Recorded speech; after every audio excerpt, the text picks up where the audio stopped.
But hey, we're in the middle of our birthday month, right? It's New Life's anniversary, and we are super pumped about the fact that as a church, gosh, we have been around for 40 years. Like, that is something. Like, there is something there.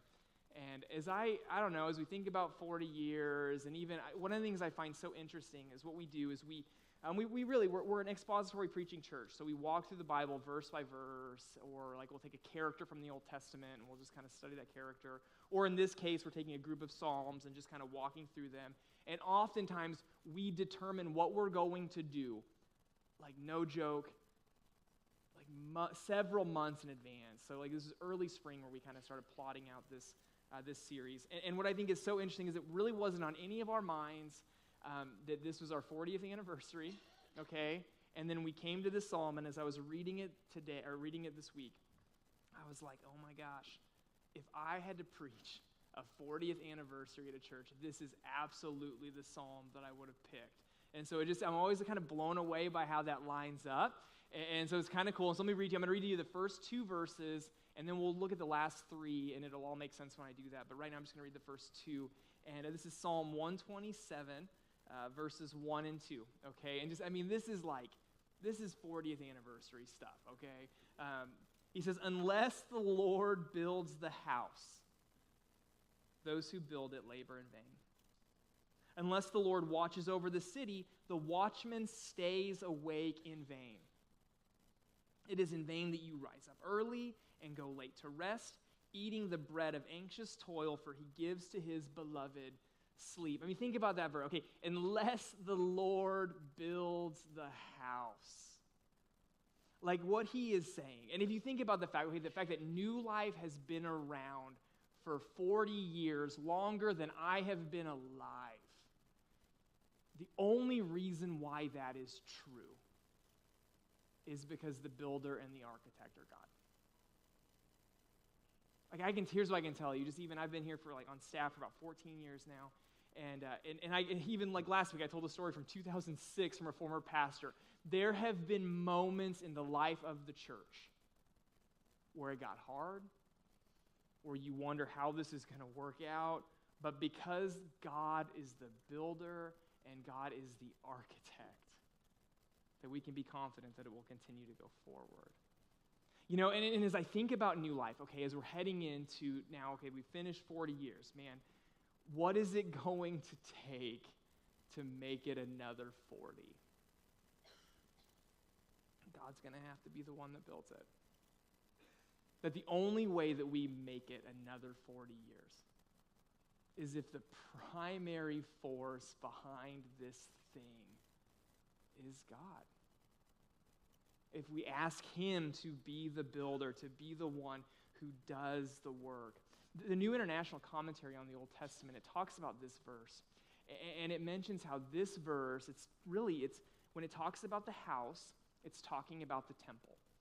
And when it's talking about the city, it's referring to Jerusalem. So for us, that would be talking about the capital C church for us, that would be talking about God's people also. And it's this idea that, gosh, if this thing is going to keep going, the only way it does so is with God's help.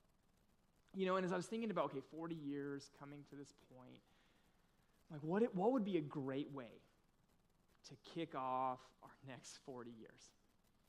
So man, God, what is it that you want us to do? And I think probably part of the reason and what got me thinking was the season that we just came from. Okay, if you guys don't remember this, that it was about a year ago where we finished, we had the occupancy permit for our new addition. Okay, so if you're new here, you're like, oh, this is the way it's always been. No, actually, a couple of years ago, it didn't look like this at all. We basically, we renovated every part of this building, added square feet, and we did not touch this room. And you guys are like, seriously, why didn't you? I don't know. Okay, we just didn't, all right? But we will someday, maybe, by God's grace, if he builds it. Okay, so, but here's what I think we can say in response to what we've added through the Make Room campaign. If you've been here before and now you're here after, I think we could all be very quick to be like, man, thank God we were able to do that. I mean, remember when the lobby wasn't, there was offices down there? The bottleneck that would happen after this services right out there would be so difficult to navigate. Some of you preschool teachers, like you had a room that was basically a glorified closet. Like that was pretty hard to handle 20 kids in there, right? Like we had these other rooms that were like glorified auditoriums. Like it just wasn't, it didn't make a lot of sense. Adding the additional square feet on the back, I think that all of our kids, our elementary age kids would be like, man, thank God that we have the room now to spread out. Like in the past, they were like sitting on each other's laps, and now we've got a legitimate, they weren't sitting on each other's laps, but then we've got a legitimate youth space as well that we did not have. Our youth, like we're like, hey, just meet outside for a while, and that's what they did. Like, and they did it, and it was fine, I guess. But like, we can all say now that this is done, okay, man, having the right building makes a difference. Having a building made for you, man, it makes a huge difference, and it makes it just easier to do what God has called you to do. So I just kind of thinking about that idea, I just started praying, like, God, what is it that you want us to do to close out this year? What is it that you want us to do to launch into the next 40 years? And I came into contact with a missionary named Mark. His name's Mark Turney, and he's a missionary to Guinea, Africa. And he's over there right now, but him and I were able to connect. We had lunch at the Grotto a few months ago, and he was just kind of telling me, like, what he's doing in Guinea. And he said that it is his prayer and goal in the next 3 years to plant, or really not plant, but build 200 churches in Guinea, Africa. Okay? And I was like, well, so tell me more about that. And he was just saying, he's like, there are hundreds of communities of people right now in Guinea that are meeting with no building. I mean, and just think about that for a second. Just imagine us gathering together to do this whole thing with no building. Even like something like baptisms. You know how cold it would be if we baptized people outside? Like, that would be really hard. Like, and just, this is a group, there are hundreds of communities all over Guinea that don't have a place to gather.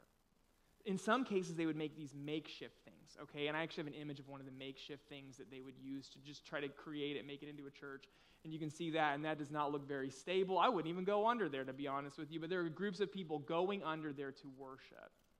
And I think thinking about meeting in a place like that, all I can think about is how difficult that would be. And so Mark's like, what I want to do is I feel like God has called me to build 200 churches that are stable. And even looking at that building, okay, building is a rough term for that, but that's better than some of what they have, because what some groups would do is they would just find a large tree and meet underneath it, and that's how they had church. And so for Mark, he's like, I want to build 200 structures in Africa. And just to show you maybe an image of what he wants to build, it's these structures. They're stable. They might not look like much for us, but here's what I can tell you. In Africa, it makes all the difference in the world. What he told stories of how they've already built some of these in some communities. And what has happened in the community is because they have a structure, okay, people who have not heard the gospel, they want to know what's happening inside of that structure. And so they will go to the structure, hear the gospel, and respond. And so he's like, what I want to do is I want to build 200 of those for hundreds of groups of people that are already meeting. And so he's like, okay, so what is that? And he's like, well, one of those structures costs about $10,000. And so what we want to do as a church is we're saying now through December 7th, that what we're going to do is as part of our Neighbors and Nations End of the Year project, is we're saying let's be part, as we kick off the next 40 years of ministry here at New Life, let's be part of building the church in Africa, because we know the difference that a building can make. Let's be part of helping these people have a building. So that's kind of the first part of it. It's pretty exciting. It's going to be our project to finish out the year. But then Mark's like, but here's the thing. I need people to like go and build them. And so he's like, would you guys be willing, would New Life be willing to send a team to Africa to go and build these structures? And we're like, well, yeah, that sounds great. So April 27th through May 8th, we need to get a team together to go and build the structures that we are going to pay for. So after service, the next 2 Sundays, we're going to have informational meetings about that trip, but we're like, hey, for the next 40 years, like what a great way to kick it off, right? By saying, hey, we're going to go be part of making room in a place that really won't benefit us at all, but it's just to advance his church somewhere else. Why? Because unless the Lord builds the church, those who build it labor in vain. So I'm really excited about the project. That's where it's going. Now to take a sharp turn back to our text, okay? So this is our text. And it's a text that it's about God building the church, God building his community. But even if you look at it even more big picture, it's a text that talks to us about work, okay? And I want to give us a few thoughts this morning about work and then kind of an overarching thought at the end. And the first thought is this when it comes to work. It's this. It's that you can work. You can work in the wrong way. I mean, even just thinking about building these buildings, okay, that if we were building it just so that we could, like, look cool, like that would be the wrong reason to do something. That when it comes to working, you can work in a way that is wrong. But work isn't supposed to be wrong, is the thing. Eugene Peterson, in his book that we've been kind of looking at beside these Psalms, on the Psalms of Ascent, he mentions this about God, that God is a working God. That if you were to look at really specifically, if you were to look at Genesis 1, he's like, you could call that a journal of work, which sounds like a really boring way to talk about creation, but hey, Eugene Peterson's very profound. And so, like, it's God works. And if God works, then work isn't bad. Even look at the text. What is he doing in the text? It says, unless the Lord builds, sounds like work. That unless the Lord watches, it sounds like even in this text, what we're saying is we're saying, man, we need God to work. And if work is something that is not inherently bad, then it's probably something that we should consider. And I think that that's a really difficult thing for some people to hear because studies show that you hate your job, right? That most people, man, they hate the idea of work. That they're like, man, wouldn't life be great if I could just scroll my phone all the time? And what we see by looking at the character of God is that God is a God who is always working. And we can be like him by doing the same. But it's like anything, though, right? That God takes something, he makes it good, and then we get involved and make it bad. Like, work's this thing where it can be really good, it can be rewarding, it can be a way for you to contribute, like, it can be all these things, but then we get involved and we make it something bad. And you actually see a picture of what that looks like in the text. Look at what it says in verse 2. It says, it is in vain that you rise up early and go late to rest, eating the bread of anxious toil. Derek Kidner, in his commentary, talks about what it means by vain. And it's not vanity in the sense of like excessive pride or achievements. It's not vain like that song by Carly Simon that may be about me, I don't know. But the idea of vain, it's working hard in a way that provides enslavement to what you do. Like if you notice in the text, the person has bread. That the person's needs are being met, but he's working at a level that if he continues to work at that level, it will destroy him. So even for you, like maybe that's why you hate work. Because when you think of your job and what you do, it pushes the limits on your emotions. Like it pushes the limits of your time. That it pushes the limits of your family. And that's kind of the picture here in the text, is that when you push the limits of all of these things and you keep doing them because you feel like this is the only thing that I can do to get ahead, what the psalmist is showing is that is not how work is supposed to be. And maybe if you're there and that's kind of where you feel like, you just feel like, man, the wheels are spinning, but I'm not getting ahead, and I just feel like I'm so exhausted. What would you tell me to do? Well, before you quit your job, before you talk to your boss, I would just ask maybe a couple questions. One is, okay, do you take your day off?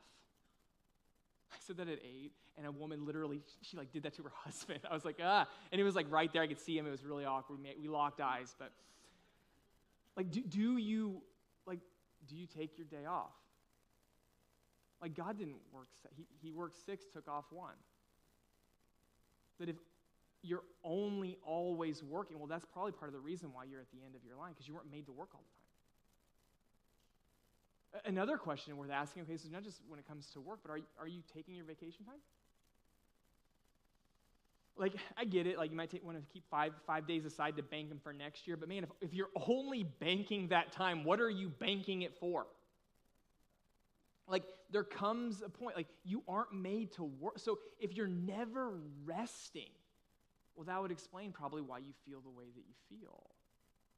Even beyond that, so that's just kind of maybe like what you're doing with the time that's off. The other part is sometimes God provides enough for us, but we don't, like, we just spend it. We give no thought to what's coming in, and we don't think, we're not wise with it, but we just kind of, as it comes in, it goes out. And for some people, maybe the reason why you feel like your wheels are turning and you're not getting ahead is because you're spending all of this money on things that you really can't afford. And if that's where, I would challenge you that if you feel like that's how it's going, to really look at what's coming, well, what's going out. I mean, like looking at things like your subscriptions or your streaming services. And remember when streaming services were like $7 each? Now they're like 25. And you know what they should do? They should just bundle them all together and call it cable. I think it'd be close, you know what I mean? Like they could do that. We come all the way back to where we started. But I mean, if you have a ton of those, you're spending $200 a month on it and you're not watching all of them, well, that's something that you could do to immediately like solve some of that problem. Another thing worth asking, okay, is looking at your car. Do you, like, you maybe could get rid of that car, eliminate that payment, and then you'd be able to have that money in your pocket. You wouldn't feel like you're working so hard. It's also worth looking, okay, at our possessions and the things that we buy. Like, sometimes with clothing or vacations, like, we spend money on things not because we need them, but because we want to keep up with someone. We want to post the picture on social media so that people see that we're blessed. You know what I mean? When what we're doing is we're so anxious, we're working so hard, we're not getting ahead, and we're doing it 100% to ourselves. That when we do those types of things, the psalmist is saying, yeah, you're going to continue to work in a way where you're going to work so hard that you're going to never have enough, and you're going to go to bed anxious because you know that you're barely getting by. Which is contrasted to how the text talks about how God, what happens when you work in a way that pleases God. Talks about sleep. He says this, for the Lord, for he gives his beloved sleep. So there's a contrast here when it comes to work. There's the person who their job is so overwhelming to them that they go to bed and they are anxious and they don't sleep well. I think we've all probably been there. And then there's the picture of the person who's working in a way that pleases the Lord, and they are able to sleep because the sleep that they get comes from him doing what he's satisfied with. So the question is, how do you get there? And okay, so you can work the wrong way, but how do you work in the right way? And the first thing I would say working the right way is to realize with your work, to realize that you're doing something for God's purpose. That one of the ways that we can miss it with work is we can fixate so much on the task that we miss big picture what our task is actually accomplishing. And no matter what you do, you can do it for him. And even I would say beyond that our God is a God of order. And that what our jobs do is our jobs help keep his world in order. And so as you're working, like that's part of what you're doing with your working is you're helping keep God's purposes in order. That's what work does. And I say that, and I realize that some of you are like, dude, come on, man, you're a pastor. That's easy for you to say. And I would say, it doesn't matter what you do, that can be true. Tim Keller wrote a really good book on work. It's called Every Good Endeavor. I would recommend it to anyone. But he uses this example. He's like, let's just say that your job is digging ditches with a shovel.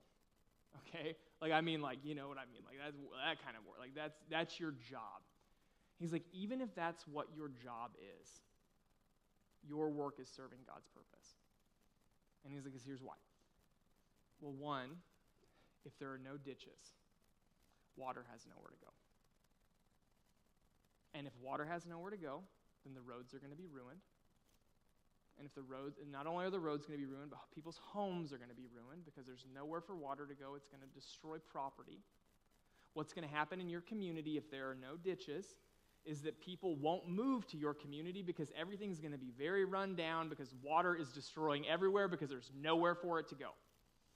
And then your community will continue to get more run down and no one will move there because they'll move to the other community that has ditches. He's saying even if that's what you're doing, you're serving a greater purpose in the world. And for us, what we have to do as we think about our work, we have to think about it in that way. Even another way for our work and to make the most of our work or to work in a way that pleases God is to realize that the resources that come our way through work are a gift from Him. Man, like that paycheck that you get, you get that, like that is God's gift to you to meet your needs. That everything that you do costs money. And so everything that you do that costs money, you're able to do it because God, He meets your needs and He provides for you. And if you can think about your resources in that way, that can be incredibly life-giving to how you see them. Like that's why something like the tithe is so powerful. Because what it says is it says that God, everything that comes my way might not be for me. And there's something really powerful to see it that way. Even just thinking about, okay, this thing that we're doing with Africa. That is such a powerful thing because what it forces us to do is it forces us to look at our resources and say, God, what do you want me to do about this? God, is there anything that you have given to me that you want me to use to help this need? It's powerful. It frames how we view our resources. Another thing that we have to consider as we think about work, and to realize with our work that we can be used for good, is to realize that our workplaces are opportunities for us to advance the gospel. Like, I would imagine that most of you, that when you go to work, you encounter people that don't know Jesus. And while we celebrate the idea of going to Africa to help people know Jesus better in Africa, that's pretty cool, you have that same opportunity every time you go to work. And so there's something for us to consider. Man, I have a greater purpose, that I have an opportunity to influence people for the gospel where I go, that it's powerful. Another thing to consider as we think about work, and so the way to make work, good, is to ask God to be part of it. Unless the Lord builds a city, unless the Lord watches over it, it would be very wise as you are heading to wherever you work to pray, God, I don't know what today's looking like, but gosh, I could use your help. God, I don't know, but I just pray that you would go with me. God, watch over this place. Build this place. And in doing that, you'll find that He'll be part of what you're doing. So that's the first thought. Now, okay, I'm going to read the last three verses, okay? And I'll explain in a second. Okay, so this is the last three verses. So I read the first two. Here's the last three. And I just to kind of make you be like, what? I think he's talking about work. Okay, he says this in verse 3. Behold, children are a heritage from the Lord. The fruit of the womb a reward. Like arrows in the hand of a warrior are the children of one's youth. Blessed is the man who fills his quiver with them. He shall not be put to shame when he speaks with his enemies at the gate. Okay, kind of seems disjointed, like unless the Lord, okay, how does it fit? And it's showing us something about work, and this is what it's showing us, okay? It's showing us that there is something supernatural about work. That there is something supernatural about work. Okay, just to zoom in on one part of this text where it says it, and this is how he's showing us this, is he says, the fruit of the womb. Not fruit of the loom, that's underwear. This is talking about something else. The fruit of the womb. And this is where Eugene Peterson is incredibly helpful with his book. This is how he defines this portion. He says, in contrast to the anxious labor that builds cities and guards possessions, this psalm praises the effortless work of making children, opposed to the strenuous efforts of persons who, in doubt of God's providence and mistrust of human love, seek their own gain by godless struggles, is the gift of children, born not through human effort, but the miraculous process of reproduction which God has created among us. So here's kind of what it's showing us about work, okay? The miraculous part of it, making a child. You don't do anything with it. That God is the one forming that child in the womb. And there's not a lot you can do to really, he's working in that way. And he's showing us that when it comes to work, there are things that you do, but ultimately it's God who's doing the work. Even he mentions kids, okay, and he mentions these are talking about adult children. He says that they're like arrows, which is they're like warriors, which is kind of cool. Our kids are warriors, they fight. And then it mentions also kids who, it says that talking about the ones who stand at the gate. That this is talking about children who are able to legally defend their parents in front of the community. It's talking about adult children.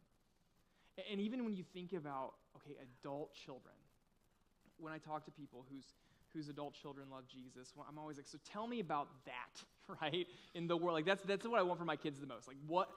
How did that happen? And I can tell you this, that more often than not, every single one of them at some point will say, yeah, the only reason why they made it was because God's hand was on them. We did some stuff, and I like to think that God blessed it, but the only reason why they made it, it wasn't because of me. It was because God was working. Okay? Which is a picture of even work. There are moments in your job or in your life where you will literally do everything right and it still goes wrong. And there are moments probably in your job where you will literally do everything wrong and it still goes right. And it's because there's something supernatural about work. I was thinking about this with Joanne and I. Our first interview to be youth pastors, okay? We went out to this community. We participated in the services. We crushed the interview, okay? We did so good. We ended up going after the service. We went to Applebee's. And I know some of you kind of wince at that. Applebee's is like Nickelback. Everybody likes it, but no one wants to admit it. It's okay. You all like it. So we go to Applebee's. We have this awesome conversation with this pastor, and we're walking to the car. And the dude is like, "You'll be hearing from me soon." And we're like, "All right, we did it. Oh, we got our first gig. Here we go." We come home. We start looking at apartments in that area. 1 week becomes 4, and we never hear from the guy again. I ended up calling his assistant just because I was like, "Hey, what's going on?" And I made them tell me that I didn't get the job because I was like, "What is going on?" Okay, we did everything right, didn't get it. Obviously, now I can see what God was doing, because if we would have gone there, we wouldn't have ended up here. There was something supernatural that happened. Even though we did everything right and we felt like it went well, God was working in a way that was supernatural that even in that moment I couldn't understand. And I bet we all probably have stories or situations that are very similar to that, because there is something supernatural about work. Even thinking about the supernatural aspect of work, think about giftings, okay? Think about the things that naturally come easy to you. The things that naturally come easy to you, you did nothing to make them come easy to you. Why is it that some people are really good with people and some people aren't? Think about, why is it that there are some people that love words and there are some people that love numbers? Why is it that there are some people that walk in a room when a bunch of people are talking and they feel much more comfortable when they are in charge? And then there are some people and they're just like, "Please, no one ask me to be in charge." That there's something about gifting, that we only have the abilities that we have because he gave them to us. So that even as we work, like we can't like beat our chest and be like, look at how great I am, because the only reasons why you have the abilities that you have is because he gave them to you, which shows us that there is something very supernatural about work. That's what the psalmist is showing us. And then the last thing I would just point out here from the text is this. And it's that the man who wrote this didn't do it. The man who wrote this psalm, he didn't do it. What scholars believe is that the guy who wrote this was King Solomon, which is kind of crazy. And he was, by most people's estimation, even as the scripture would say, that King Solomon was the wisest person to ever live. And even, look at what he says here in verse 1. Just like think of this point that he's making. Unless the Lord builds the house, those who build it labor in vain. Unless the Lord watches over the city, the watchman stays awake in vain. That's pretty obvious, pretty straightforward. The womb stuff is kind of confusing, but I think it makes sense now. But that's pretty straightforward. That for 3,000 years, people have been preaching on that verse, and the guy who wrote it didn't live it. He's saying very, very clearly, the most important thing is that you follow Jesus, is that you follow the Lord. The most important thing is that you build on him, or that you let him build. And then this is the end of his life. Look at this. This is in 1 Kings. The guy who wrote the thing about the Lord building it. This is when Solomon was old, and his wives turned away his heart after other gods. His heart was not wholly true to the Lord his God, as was the heart of David his father. For Solomon went after Ashtoreth, the goddess of the Sidonians, and Milcom, the abomination of the Ammonites. So Solomon did what was evil in the sight of the Lord and did not wholly follow the Lord. And just an honest reflection on that, we all should probably ask the question, man, if the wisest person in the world, if he couldn't make it, why do I think I have any shot? And if that's how if he couldn't make it, what is it? And the fact that he makes it shows us that wisdom only takes you so far. Grit only takes you so far. Ability only, that you need something else. And that's where Jesus comes in.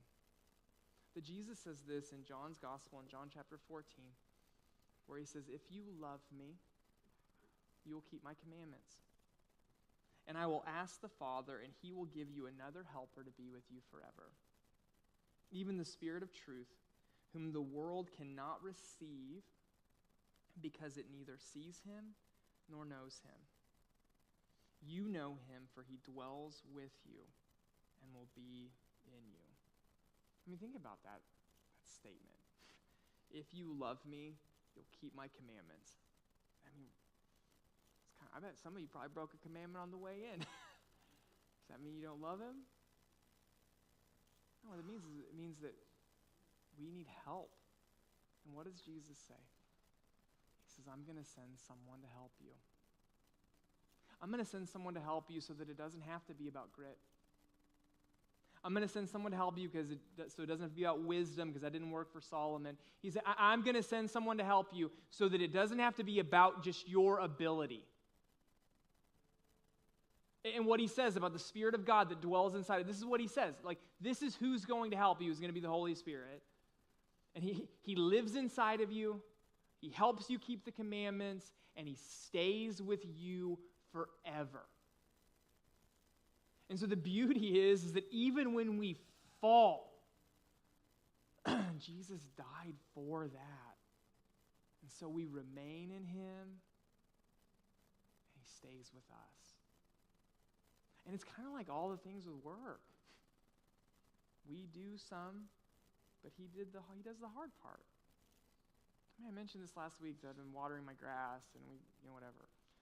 And like, we had our yard seeded and aerated, and now we're watering it. Here's what I can tell you. I am not doing anything to make those seeds like turn into grass. I'm not like putting my fingers in the soil and like it's God. God's the one that's got to make it grow. And when you think about our salvation, Jesus did the hard part. He came and he died and he rose again for your sins. He did the hard part. But for you, it's a question, what are you going to do? How are you going to respond? Are you going to do your part since he did his? Let's pray. Jesus, we love you. We're thankful for who you are. We're thankful that you are a working God, because the thing is that your working has turned into our salvation. Like, you came and you worked. You died. You rose to make a way for us where there was no way. Jesus, thank you that you work. You know, and I just pray this morning as we consider this. First, I'll just pray for people, man. Maybe they're at their job and they hate it.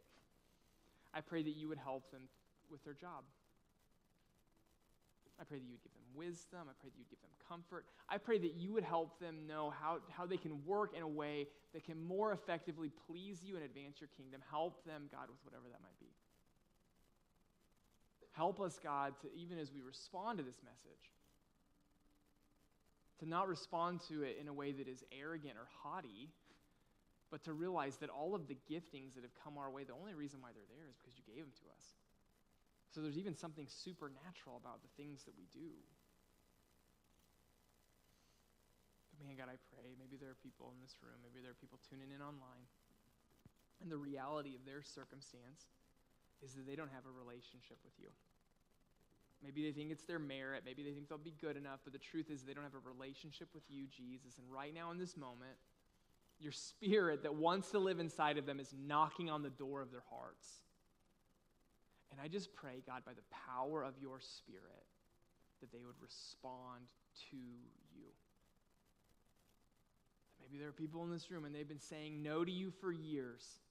Maybe they said yes to you at one time, but man, they're away from that now. I pray that, God, in this moment, that they would respond by putting their trust in you, Jesus. We thank you, God, that that's available to us. Lord, it's in your name we pray. Amen. Amen. Love you guys. Thank you so much for watching us today. If you'd like to know more about what's going on here at New Life Church, you can go to our website, nlspringfield.com, and check out everything that's coming up. Also, if you'd like to be part of what God is doing here at New Life by giving, you can do so by going to giving.nlspringfield.com. Thanks so much for watching, and we'll see you next week.